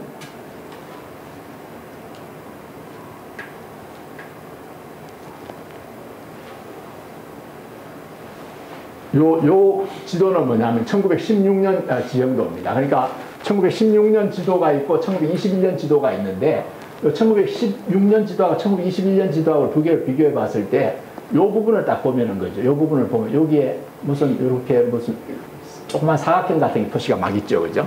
그죠? 그럼 앞에가 돌아가서 한번 보겠습니다. 앞에 돌아가서 보시면은 여기 자기가 그 1917년 지도라고 했는데 여기에 보면은 여기 그죠? 조그마한 사각형 같은 표시가 보이죠? 1921년 지도라는 이야기입니다. 그리고 여기에 나오는 요 모양을 이렇게 보면 여기 이렇게 걸려가지고 있죠? 요걸 갖다 다시 이쪽에서 보시면은 여기 1921년 지도에 봤을 때 여기 이렇게 걸려가지고 있는 게 있죠? 1910년, 16년 지도에는 안 걸려 있어요. 그러니까 1916년 지도가 아니고 1921년 지도를 가지고 1917년 지도라고 잘못 주장을 한 것이죠.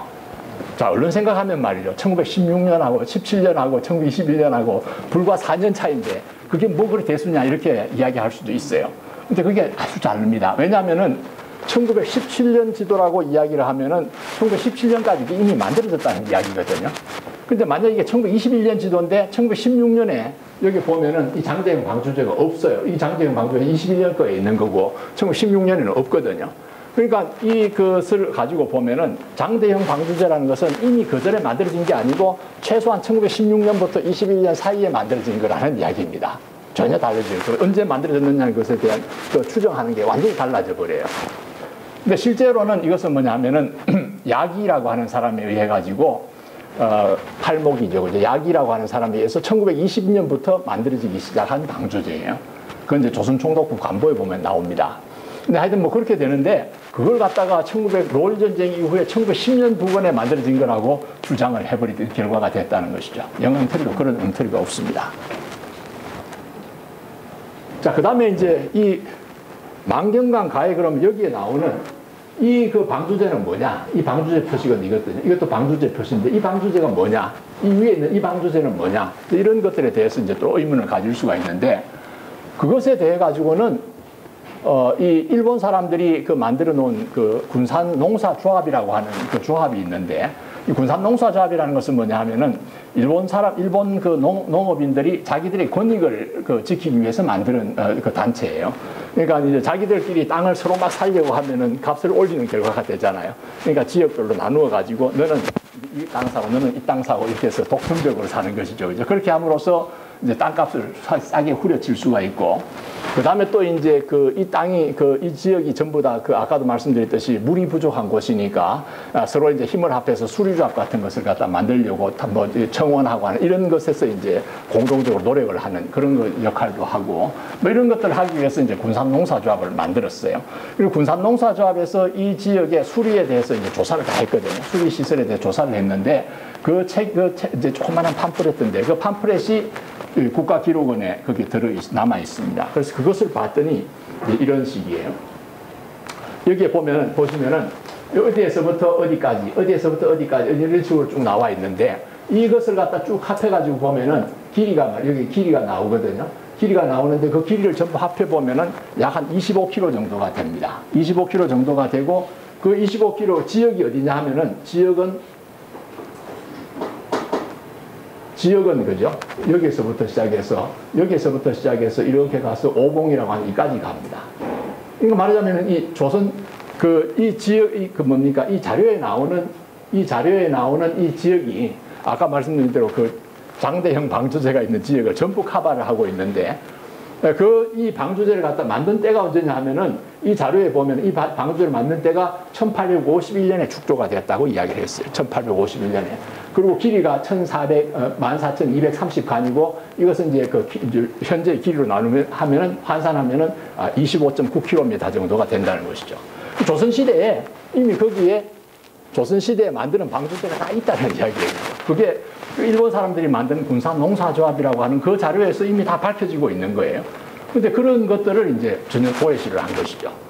그러면은 지금 여기서 만경강 하구에 있어서 이와 같은 그것이 이제 설명이 되었다면은 그러면 이제 이영훈 교수는 어떻게 생각하느냐 하면은 지금 여기에서 1917년까지 여기에서 만경강 하구에 이 장대형 방조제가 세워진 것처럼 다른 지역에서도 김제 만경평야의 바깥에도 이 1917년까지 그런 것이 다 세워졌을 거다. 일본 사람에 의해서 이제 확대 해석을 한 겁니다.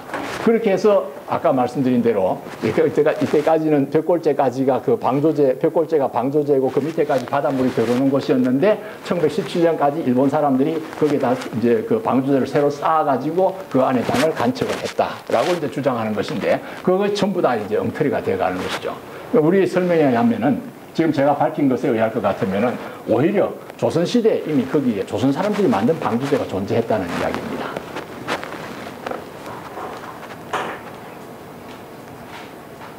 자, 그 다음에는 다시 좀 앞으로 돌아가서 다시 순서가 조금 왔다 갔으면 죄송합니다만. 여기서 다시 돌아가서 보도록 하겠습니다. 지금 여기가 이제 벽골제라고 하는 벽골제가 있는 곳이거든요. 벽골제가 있는 곳이고, 그리고 여기가 이제 종신리 앞이라고 하는 곳인데 여기에 이제 이영훈 교수가 방조제가 있다고 이야기한 것이 요거 벽골제도 방조제라고 이야기한 것이고, 그러니까 이 해변으로부터 시작해서 이 바깥에 여기 있는 이 지역은 전부 다 뭐냐면은 바닷물이 들락거리는 곳입니다. 바닷물이 들락거리는 곳. 불모지라고 이제 생각을 한 것이죠. 나중에 그 지도를 보시면은 이영훈 교수가 작성한 지도에서 그것이 뚜렷하게 드러나는데, 이 지역은 그러니까 원래는 바닷물의 출입이 무상한 불모지였다고 이제 생각을 하는 것이죠. 그런데 이제 그것을 반박할 수 있는 증거가 있습니다. 이 증거가 이 자료인데, 그죠? 이게 뭐냐면은 동진북부수리조합 서기서 작성한 자료예요. 동진북부수리조합에서 작성한 자료인데, 이 동진북부수리조합은 아까 말씀드린 대로 만경강 남쪽에 있는 그 수리조합인데, 이 수리조합을 설립 신청을 했는데 자기들끼리 물 때문에 이해관계가 맞지 않아 가지고 설립이 실패로 끝난 그와 같은 케이스입니다. 근데 이제 설립은 실패되어가 인가가 되지 않았지만 자기들이 신청한 서류가 있지 않습니까? 그 서류는 조선총독부에 남아 있었고, 그 서류가 이제 국가기록원에서 지금 이제 우리가 열람할 수 있는 자료가 되어 있는 것이죠. 근데 그 자료가 이제 이 자료를 제출한 때가 1909년, 10년 이 부근이거든요. 그러니까 이 지도라는 것은 여기 그 속에 포함되어 있는 지도이기 때문에 이 지도를 제작했을 때도 1909년 아니면 10년 그 부근일 거라고 이야기할 수 있습니다. 그 뒤로는 갈 수가 없죠. 서류를 그때 이미 제출했으니까, 그죠? 자, 그래서 거기에 보면은 이 벽골재 여기 바깥쪽으로 여기에 안쪽으로 안팎으로 해가지고 빨간색 동그라미를 그려놓은 게 있는데 요거는 원래 지도에서 마을 표시 동그라미가 있는 곳을 우리가 확실하게 구별하기 위해서 제가 이제 거기다가 빨간색 그걸 갖다 그려 넣었습니다. 자, 그래서 그걸 보시면 어떻습니까? 이영훈 교수가 바닷물이 들락거리는 곳이라고 하는 곳에 마을이 엄청나게 많이 있습니다. 엄청나게 마을이 많이 있어요. 바닷물 위에다가 무슨 영공도 아니고, 그죠? 뭐 그렇게 할 수가 없잖아요. 그 다음에 여기 보면은 이 파란색으로 나오는 요 선들이 뭐냐면은 수로입니다. 이건 길이지만 여기에 보면 꼬불꼬불한 것들은 다 이제 수로입니다. 이런 거 수로거든요. 그 수로들이 여기 많이 있습니다. 수로들이 많이 있는데 개펄에다 수로 만드는 바보가 어디 있습니까? 그냥 땅이라는 게 경지라는 이야기입니다. 그죠? 그 다음에 또 이제 또 웃기는 게 있습니다. 여기에 보면은 여기에 보면 이제 화교라고 하는 다리가 하나 있고 여기에 보면 원길이라고 하는 그런 마을이 하나 있어요. 근데 그 1872년 그 지방 지도를 보면은 1872년에 그린 이제 지방 지도라고 하는 것이 서울대 규장각 그 도서관에 한국학연구원 그 도서관에 있거든요. 인터넷으로 전부 다 열람하실 수 있습니다. 이 1872년 김제 지방도 중에서 김제군 지도를 갖다 보면은 김제군에는 5개의 장씨가 있었습니다. 시장이죠. 이제 5일장 있지 않습니까? 김제군에는 5개의 장씨가 있는데 그 5개의 장씨 가운데 1개가 화교에 있는데 여기에 있고 1개가 원길이에 있었습니다. 바닷물이 왔다 갔다 하는 곳에 장씨가 있다는 것은 넌센스입니다. 있을 수가 없죠. 그죠? 그러니까 전부 다 뭐냐면은 잘못된 갓을 위해서 전부 다 이게 설명이 됐기 때문에 전체적으로 다 엉터리가 되어버렸다는 이야기죠.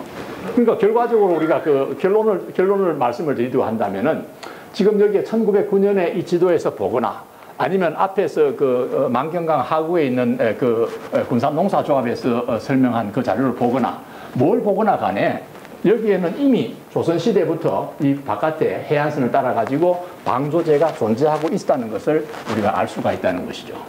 그렇게밖에 해석할 수가 없습니다. 그 다음 또 하나 이제 있습니다. 그건 뭐냐면은 이 동진 북부수리잡이라든가 이런 곳은 그 이영훈 교수의 설명에 따르면은 벽골제 바깥에 있는 이 구역인데 여기다가 이제 수리조합을 만들려고 하고 있는 것이죠. 그죠? 여기다 수리조합을 만드는데 정상적인 사람이라면은 바닷물이 출렁거리는 곳에 수리조합을 만들 수가 없어요. 그렇다면 수리조합을 만들려고 한다면 제일 먼저 해야 될 공사가 뭐냐면은 방조제를 쌓아가지고 바닷물을 차단하는 것을 제일 먼저 공사를 해야지 수리조합을 만들든지 말든지 할 거 아니겠어요. 그죠? 그런데 이 군산, 동진 북부 수리조합이라든가 동진 남부 수리조합, 동진강 수리조합, 이거 다 뭐 연도별로 조금 틀립니다만은 그런 수리조합의 공사 내역을 보면은 방조제를 만들겠다는 공사는 단 한 줄도 없습니다. 단 한 줄도 없습니다. 그건 뭡니까? 바닷물의 그 침입을 막기 위한 그런 필요가 존재하지 않는다는 것을 의미하고 있죠. 그죠? 그렇지 않습니까? 그런 점에 있어 가지고도 이미 이 김제 만경평야의 바깥에는 해안선에는 1909년 경우에 봐서 이미 그것은 뭔가 바다의 그 파도가 조수가 들어오는 것을 차단할 수 있는 그런 시설이 존재했다는 것을 의미하죠. 자, 그래서 아까도 말씀드린 것처럼 제일 처음에 뭐라고 말씀드렸습니까?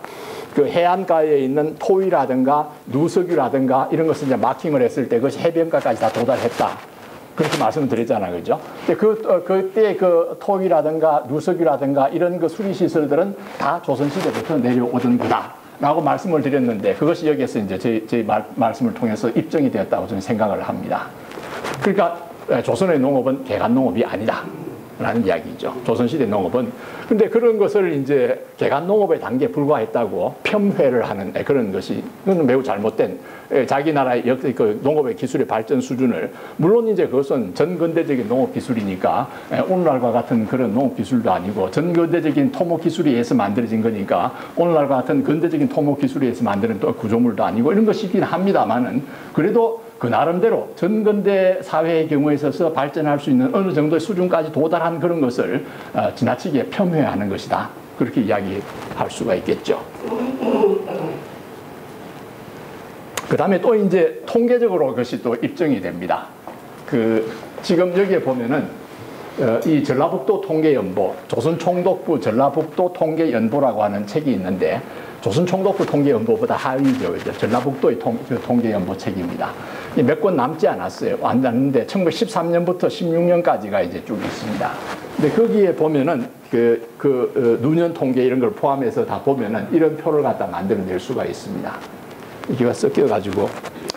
근데 여기에 보면은 이 하천에 제방이 있고 방조제가 있고 그다음 제언이 있는데 제언의 수가 있는데 이 하천의 제방을 보면은 연장이 251, 251로 다 똑같습니다. 개소수도 657, 657, 657 연도가 달라지는데 개소수도 같고 연장도 같습니다. 이게 뭐냐면은 하나도 방조제 그 하천의 제방이 달라지지 않았다는 것을 의미하죠. 그죠?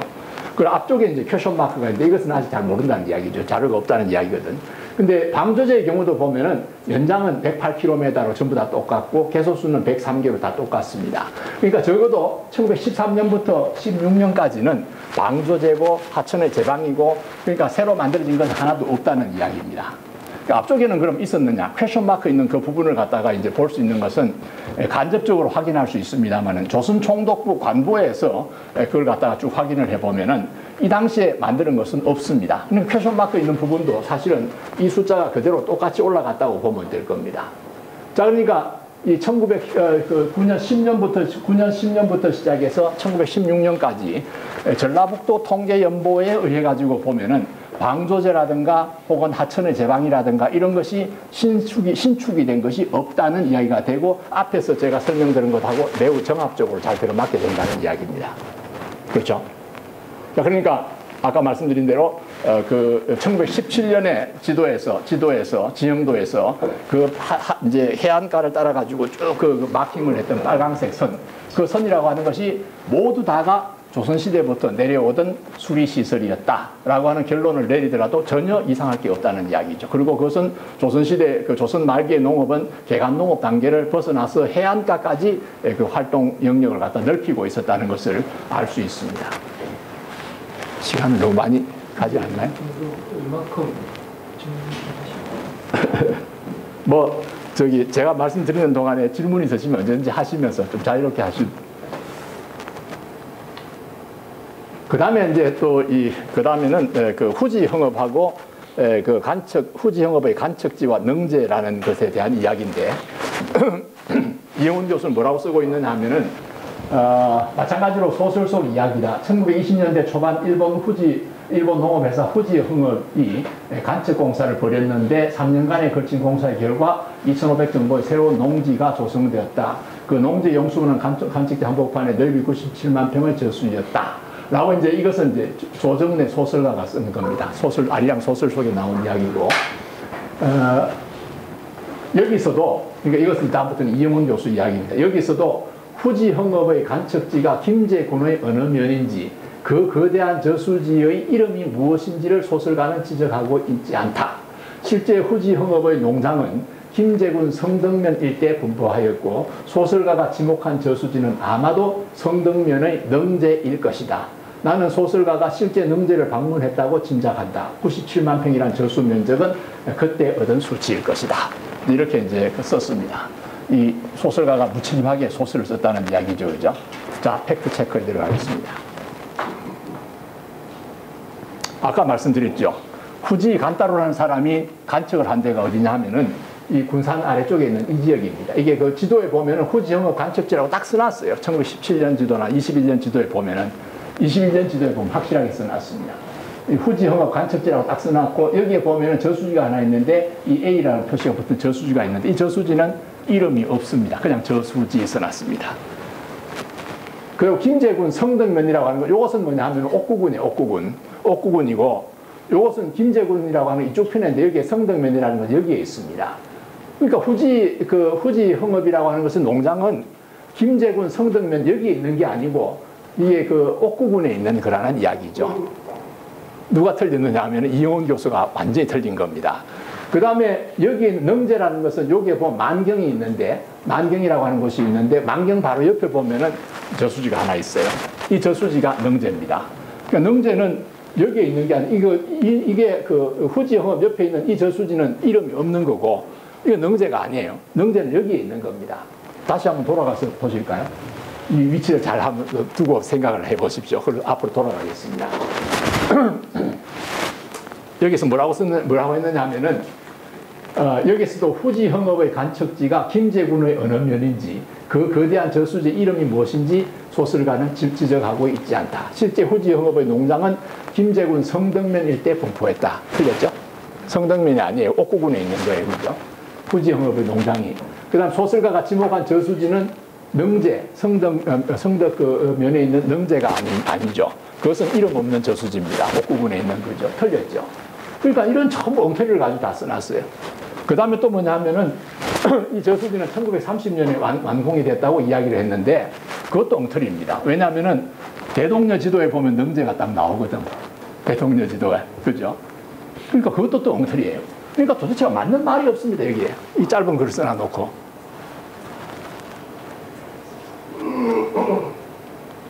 그러면 그 능제라고 이 양반이 착각하고 그게 이 A 저수지를 이야기하려고 했는데 그게 이제 뭔가 이제 착오가 일어가지고 저걸 갖다 이제 능제라고 했다.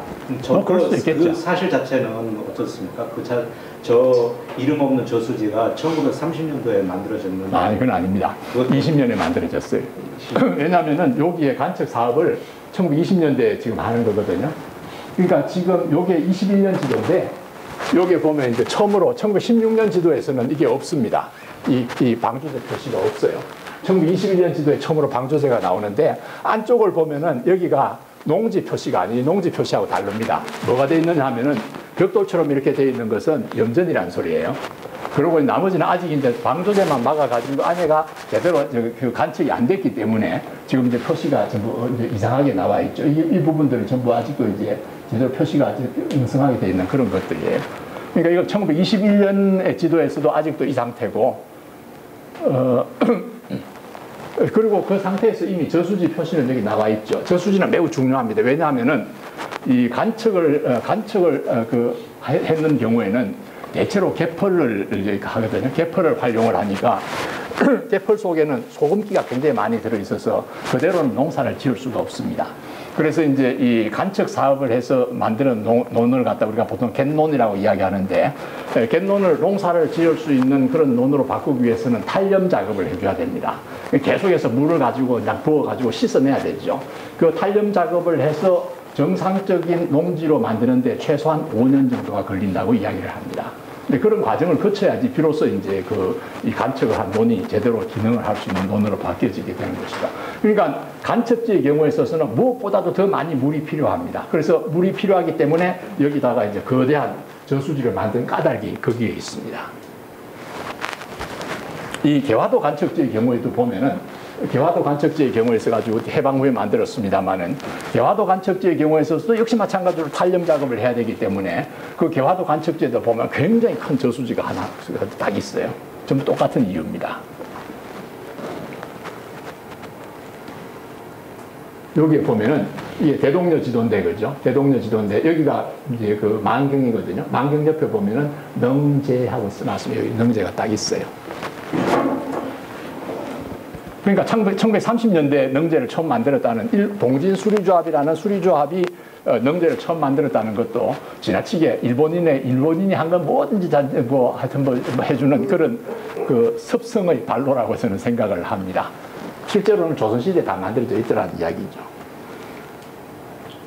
선생님 어지간히 하시고 예? 질문으로 질의응답로 질문 필요하실 때. 그 말씀 그때 바라가 생각나는데요. 혹시 일본인 중에서 지금 이모 교수가 쓴 글과 같은 논문이라든지 글들이 혹시 있나요? 별로 없을걸요. 이건 있습니다. 방금 말씀드린 벽골제, 방조제설 이런 것은 일본 사람들이 한 게 있습니다. 그 벽골제가 방조제라고 하는 이야기는 일본의 역사학자들이 처음으로 이제 그 제기를 한 것인데 그게 하여튼 뭐 괜찮다고 생각했는지 토목공학 하는 사람, 무슨 뭐 해양 그 수산학을 하는 사람, 뭐 이런저런 몇몇 사람들이 벽골제 방조설이 이제 맞다 이러고 이제 들고 또 동조를 하고 나왔어요. 이영훈 교수도 뭐 그런 그 이제 이야기를 이제 받아들이는 셈이죠. 근데 그 핵심은 뭐냐 하면은 이 벽골제라는 것이 지금부터 1700년 전에 만들어졌는데 1700년 전에는 해진설이라고 해서 바닷물이 지금보다도 그 바닷물이 더 내륙으로 깊숙하게까지 들어왔다는 것이죠. 바닷물이 더 내륙 깊숙하게까지 들어왔다는 이야기입니다. 바닷물이 깊숙하게 들어오니까 지금은 벽골제가 해변에서부터 한 6km 정도 떨어져 있어요. 근데 그게 완만하거든, 경사가요. 그러니까 해수면의 높이가 올라가게 되면은 벽골제까지 바닷물이 밀고 들어올 수가 있습니다. 그러니까 해진설을 근거로 해가지고 1700년 전에 그때는 지구온난화에 의해서 평균 해수면이 지금보다 더 높았고 그래서 바닷물이 더 내륙 깊숙이까지 들어왔다라고 하는 해진설을 전제로 해가지고 설명을 하는 겁니다. 네? 아니요, 그 반대로 알고 있다고. 1700년이면 소빙기에서 오히려 폐수형이 더. 소빙기는요. 소빙기는 18세기, 19세기 이때가 리틀 아이스 에이지라고 해가지고 그건 그때입니다. 그리고 이제 대개 보면은 천년 부근 그죠? 이때는 medieval 뭐라고 하나 optimum climate라고 하나요? 뭐 그래가지고 그때는 상당히 고기온대에 속하게 되거든요. 근데 1700년 전에 그게 과연 해진기인지 해퇴기인지 그건 알 수가 없어요, 그죠? 알 수가 없고 그 다음에 그게 이 샘플을 채취하는 데 따라 가지고 또 다 다릅니다. 해양학자들은 대개 보면 바닷속에서 샘플을 채취하고 그죠. 고고학자들은 해변가에서 이제 채취를 하고 이렇게 되는데 거기에 따라서 샘플을 어디서 채취하느냐에 따라 가지고 이게 보면 해진설도 되고 해퇴설도 되고 영 다른 결과가 나와요. 예. 지금 강의가 되게 재밌습니다. 예. 근데 그 필요한 질문이 있으면 중간에 하라 이렇게 예. 말씀하시는데 예. 사실은 중간에 할 수 있는 질문이 있고 다 끝나고 할 수 있는 질문이 있거든요. 예. 그래서 교수님이 지금 시간 계획을 어떻게 짜고 있는지 글쎄요. 여기가 몇 시까지 할 수 있는지 그걸 좀 체크를 하고 진행했으면 하는 마음입니다. 아니 저 실장님께서 결정을 간단하게 내리셨습니다. 지금 정리를 하시고. 예. 그럼 빨리 그럼 정리를 해보도록 하겠습니다. 이영훈 교수는 아까 말씀드린 대로 벽골제는 방조제라고 이야기를 했습니다. 그리고 그 방조제를 갖다가 이제 라고 이야기를 했는데 아까 이제 그 해진설, 해퇴설 그것은 뭐 사실은 과거에 그 해수면이 높았는지 낮았는지는 알 수가 없죠. 알 수가 없어요, 사실은. 근데 분명한 것은 역사적인 기록을 보면은 이런 것이 있다는 이야기죠. 예를 들어서 여기에 삼국사기에 보면은 벽골지라고 모찌자를 딱 써놨어요. 이거 저수지라는 이야기거든요. 제라고 하는 것은 하천의 제방일 수도 있고 저수지의 뚝일 수도 있고 방조제일 수도 있어요. 물론 이제 조선시대는 은밀하게 이야기하는 제은이라고 해가지고 제는 뚝을 이야기하고 은은 방조제를 이야기하는 걸로 구분을 분명하게 했었습니다만은 그러나 그게 혼용이 되는 경우가 많이 있었거든요. 그래서 제라고 하면은 그것이 방조제인지 저수지 뚝인지 그건 분명하지 않지만 모찌자를 쓰는 경우만은 이것은 분명하게 저수지라는 것은 명백하거든요. 근데 그게 삼국 그 사기에만 있는 게 아니고 여기 고려사에도 보면은 벽골지라고 하는 표현이 두 번이나 나와요. 그러니까 이런 것을 봤을 때 벽골제라는 것은 먼 옛날부터 물론 그 삼국 사기는 고려 시대에 와서 쓴 거니까 뭐 후세 뭐 위작이라고 할 수는 있을는지 모르겠습니다만은 어쨌거나 간에 먼 옛날부터 벽골제는 저수지다 하는 것이 문헌상으로 나와 있고 과문한 탓인지 모르겠습니다만은 지금까지 제가 본 어떤 기록에서도 벽골제를 방조제라고 쓰는 것은 보지 못했습니다. 다른 사람도 본 게 뭐 없을 겁니다, 아마. 그러니까 그 벽골제가 방조제라고 이야기하는 것은 모든 역사 기록하고 배치되는 그런 주장이라고 볼 수가 있는 것이죠. 그 다음에 벽골제를 방조제로 해놓으면 말이죠. 그보다 더 큰 문제들이 많이 생겨요. 지금 이제 그게 뭐냐면은 이건데, 이 벽골제가 여기하고 터져졌거든요. 여기는 이제 원평천이라고 하는 하천이 흘러갑니다. 이쪽에는 이제 용보라고 하는 보가 이렇게 흘러가는데 1917년 지도를 보면은 이 보 주위에 누석위 표시가 쫙 붙어 있어요. 누석위 표시가. 그래서 이영훈 교수는 이제 생각을 했죠. 뭐라고 했느냐 하면은 이 벽골재 가운데가 뻥 터졌으니까, 그죠? 이게 방조제라 이야기했습니다. 그죠? 방조제 가운데가 뻥 터졌으니까 바닷물이 샥 밀려오면 어떻게 되나요? 터진 데를 타고 들어가가지고 안으로 들어가겠죠. 이 터진 데를 타고 그래서 안으로 쭉 들어가고 여기가 이제 바다니까 그죠. 여기서 바닷물 쫙 흐르면 방조제 이제 벽골재가 있는데 터진 틈을 타고 바닷물이 안으로 들어가겠죠. 그런데 여기에 표고차가 거의 없거든요. 없으니까 여기에 바닷물이 밀고 들어오면 얘는 다 퍼져버린다는 이야기죠. 그럼 농사 못 지을 거 아닙니까?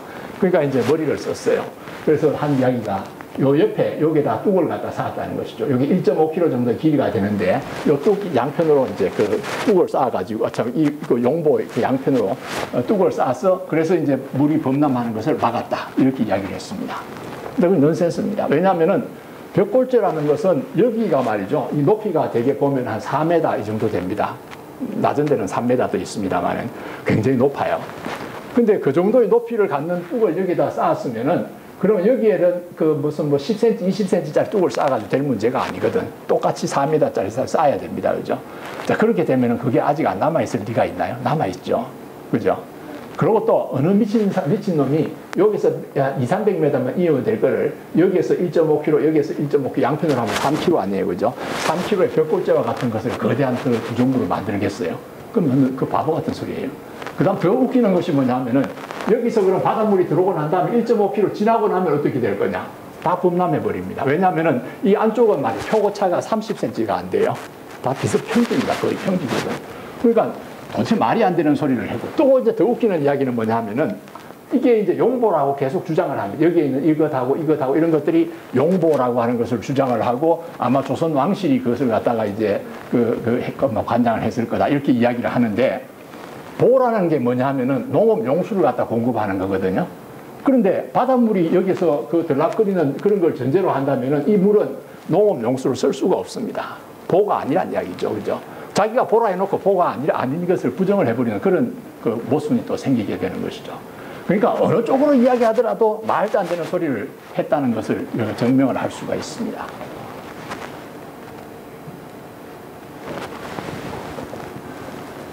그 다음에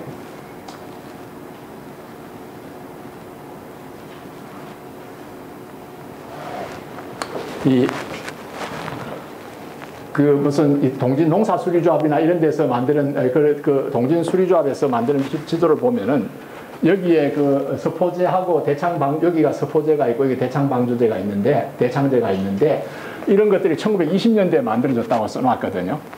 자, 그러면은 이게 1920년대에 만들어졌다고 썼으면은 자기의 기존의 주장하고 다르잖아요. 자기는 뭐냐면 1917년 이전에 다 만들어졌어야 되죠. 근데 그게 그 동진수리조합 그런 그 기록에 의하면은 그 만드는 70년사 이런 책들이 있거든요. 동진수리조합 70년사 이런 책들이 있는데 거기 보면은 서포방조제하고 대창제가 1920년대에 만들어졌다 이렇게 써놨으니까 그러니까 이제 틀렸죠. 그죠? 자기 그 생각하고 다르잖아요. 그러니까 그런 것을 새로 한번 검토를 해봐야 된다. 누가 한번 새로 써야 된다. 그렇게 이야기를 했는데 그것도 틀린 말이에요. 왜냐하면은 이 지도가 있는데 이게 1921년에 척도한 거고 이건 1934년에 척도한 거거든요. 여기에 보면은 1917년 거하고 1921년 거 보면은 달라진 게 없습니다. 서포방조제 그죠? 달라진 게 없는데 여기에 그러니까 17년 이전에 만들어졌다면 서포방조제 여기에 달라졌을 수가 있는데 여기에 보면 21년 것하고 34년 걸 보면 여기 달라졌습니다. 이게 달라졌거든. 옛날 것은 표시가 이렇게 남아 있습니다. 바뀌어 새로 했어요. 여기에 서포방조제입니다. 그러니까 동진수리조합에서 만드는 그 기록이 맞죠. 이영훈 교수가 틀렸습니다. 그 다음에 여기에다가 이제 여기서 나올 요것을 갖다 대창방조제라고 했는데 대창방조제는 요 모양하고 요 모양하고 요걸 보면 여기 달라졌죠. 그죠? 달라졌습니다. 여기 대창방조제거든요. 그 대창방조제를 이제 대창희팔랑이라고 하는 사람이 새로 만들었다고 이야기를 했습니다. 이름이 대창이 똑같잖아요. 근데 그것도 엉터리예요. 왜냐하면은 방조제는 사람 이름 가지고 방조제 이름 안 붙입니다. 지명을 붙이죠, 대개 그죠? 그러니까 대창 방조제라고 할 때 대창은 뭐냐 하면은 대장리하고 창리라고 하는 두 마을이 여기 있었는데 요 대창제가 있는 요 부근에 대장리하고 창리하고 두 개의 마을이 있었는데 그걸 두 개를 합했어요. 합해서 대창리가 됐는데 그래서 대창리 옆에 대창 방조제가 만들어진 건데 그것을 난데없이 대창 히팔랑이라고 하는 사람을 끌어당겨가지고 그 사람이 만들어 이렇게 이야기를 합니다. 하여튼 일본 사람 끌어붙이는 데는 선수예요. 하여튼 그것도 틀렸습니다.